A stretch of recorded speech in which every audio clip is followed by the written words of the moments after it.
Hindi lang mga residente ang labis na naapektuhan ng bakbakan sa Marawi City. Ang mga alagang hayop kasi na naiwan ng mag-alsabalutan ng mga residente, pag-alagala na lang ngayon at wala na makain.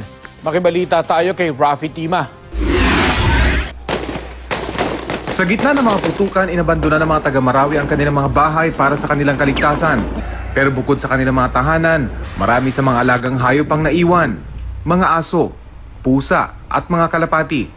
Bukod sa mga sundalo at mga miyembro ng media, tanging mga alaga ang makikitang pag-alagala sa daan.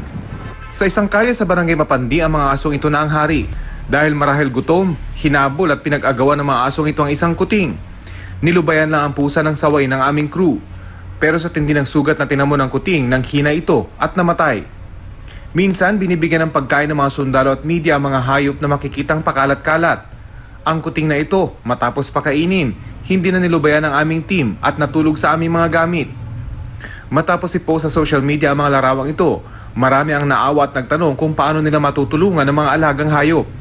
Ang ilan, balak mamigay ng pagkain sa mga checkpoint ng mga sundalo. Pero walang nangahas magtungo ng Marawi para tulungan ng mga ito. Kaya ang mga alagang hayop, tulad ng asong ito, pag-alagala pa rin. At tuwing hapon na lang namin namamataan sa tapat ng kanilang bahay. Tila naghihintay sa kanyang amo, umaasang siya'y babalikan sa gitna ng nagpapatuloy na gulo. Rafi Tima, GMA News.